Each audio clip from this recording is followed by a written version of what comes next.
Olá pessoal, sejam todos muito bem-vindos aqui a mais um vídeo aqui no canal. Eu quero trazer uma palavra hoje da parte de Deus para a nossa reflexão, que se encontra aqui no livro de Isaías, capítulo 61, se você puder abrir aí a sua Bíblia, veja o que diz a palavra de Deus. Capítulo 61, versículo 1 diz assim: O Espírito do Senhor Deus está sobre mim, porque o Senhor tem me ungido para pregar boas novas ao pobre. Ele tem me enviado para atar as feridas do dilacerado, para proclamar liberdade aos cativos e a abertura de prisão para aqueles que estão encarcerados.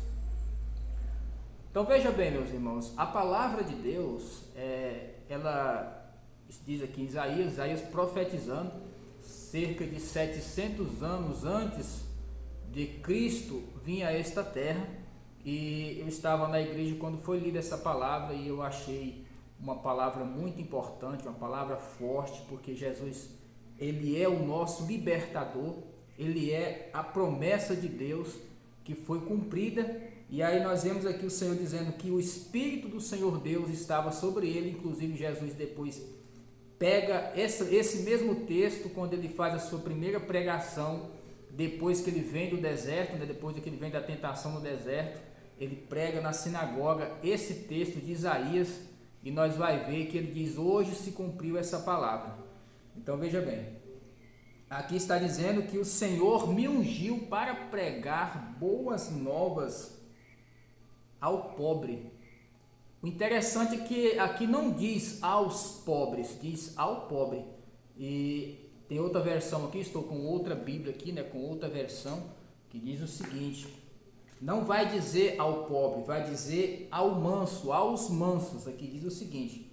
Depois, se você puder comentar aí, dizer, se você estiver acompanhando na sua Bíblia, você puder comentar, dizer qual é a versão que está escrita aí na sua Bíblia, porque aqui diz o seguinte: diz para pregar as boas novas aos mansos. Então veja bem, os pobres, aqui está dizendo ao pobre. O pobre que está dizendo aqui não é o pobre financeiramente. Jesus não está dizendo, Deus não está dizendo: eu vou mandar o Espírito sobre o ungido para pregar as pessoas que não têm dinheiro, as pessoas que são pobres financeiramente. Aqui Jesus não está falando de questão financeira. Isaías não está profetizando sobre questões financeiras, porque Jesus pregou para pessoas pobres. Jesus curou o cego Bartimeu, que era um mendigo, que vivia numa vida de miséria, que vivia numa vida de escassez, estava colocado ali à beira do caminho para pedir esmola aos que passavam,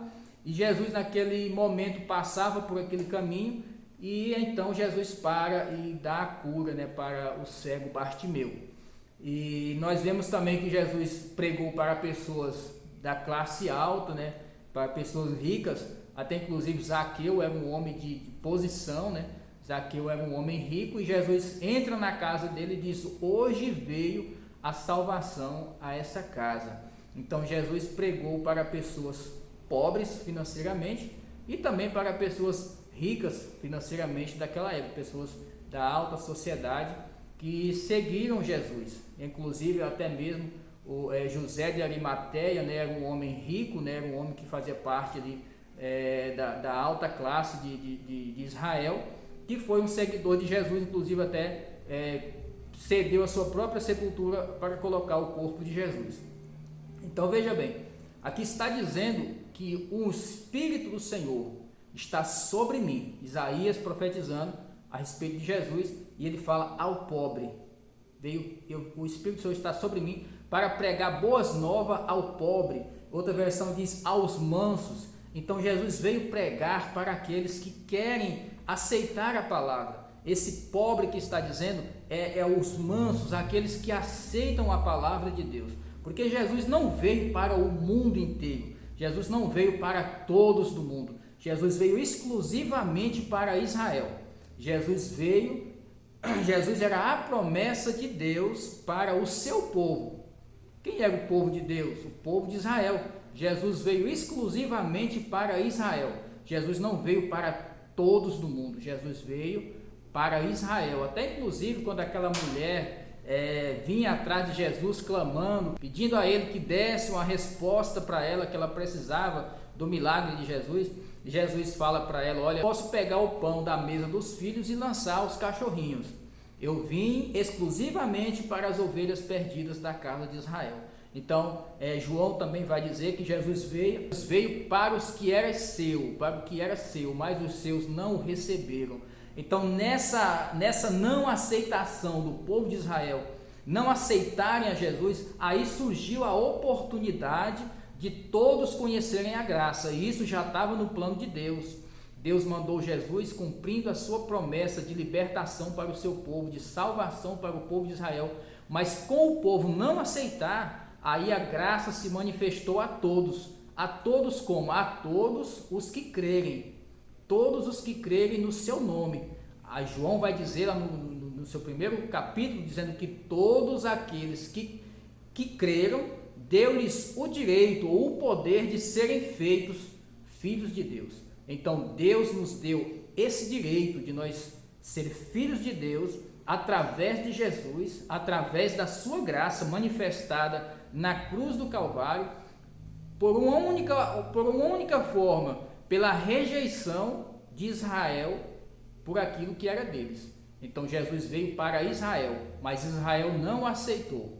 Jesus nasceu 100% judeu, Jesus era da linhagem de Judá, Jesus era da tribo de Judá, Jesus era nascido debaixo da promessa, cumpriu toda a lei, mas mesmo assim o seu povo não o aceitou, o rejeitou. E com isso a graça se manifestou a todos aqueles que creem, a todos do mundo que creem. Então Jesus disse: olha, vão para Jerusalém, depois vocês vão para a Judéia, para Samaria e até os confins do mundo. Todo aquele que crê será dado o poder ou o direito de serem feitos filhos de Deus. Então veja bem, Jesus veio para o que era seu, o seu não recebeu, mas todos que receberem são tidos como filhos de Deus, têm o direito, o poder de serem feitos filhos de Deus. E aqui Jesus está dizendo, a palavra de Deus está dizendo que o Senhor Jeová me enviou com o Espírito para pregar boas novas aos mansos ou ao pobre e anunciar o ano aceitável do Senhor, a proclamar libertação aos cativos e abertura de prisão aos presos. Então essa é a palavra que eu trago para a sua vida. No momento de rejeição em que Jesus foi rejeitado, nós encontramos a graça. A palavra que eu deixo para você hoje é: se você tem passado por momentos de rejeição, se você tem sido rejeitado em alguma área da sua vida, saiba que isso é uma oportunidade que Deus está te dando para você conhecer novos caminhos, para você ter uma nova etapa da sua vida que você não conhece ainda. Veja, Jesus foi rejeitado, mas isso abriu a oportunidade para os gentios, para nós que não somos descendentes do povo de Deus, do povo de Israel, não somos descendentes de Israel na carne, mas deu-se aí a oportunidade de nós fazermos parte do Israel de Deus, do modo espiritual, da forma espiritual, através de Cristo Jesus, através da oportunidade que foi aberta, onde o escritor aos Hebreus diz que um novo e vivo caminho foi aberto. E esse caminho foi aberto para quem? Para nós que não somos israelitas de sangue, mas fomos agora chamados por Deus pela circuncisão espiritual. Porque para ser israelita naquela época existia a circuncisão na carne, mas nós fomos feitos circuncisão no nosso coração através de Cristo, e assim fomos aceitos por Deus através do sacrifício de Cristo, por meio da rejeição do povo de Israel. Então, se você tem sido rejeitado, se você tem tido se a sua vida não tem sido aceita da forma que você quer que ela seja, saiba que isso pode ser uma oportunidade que Deus está te dando para você conhecer novos caminhos, para você abrir novas oportunidades, abrir novas áreas que você ainda não conhece. Amém? Que Deus te abençoe e que o Senhor guarde a sua família.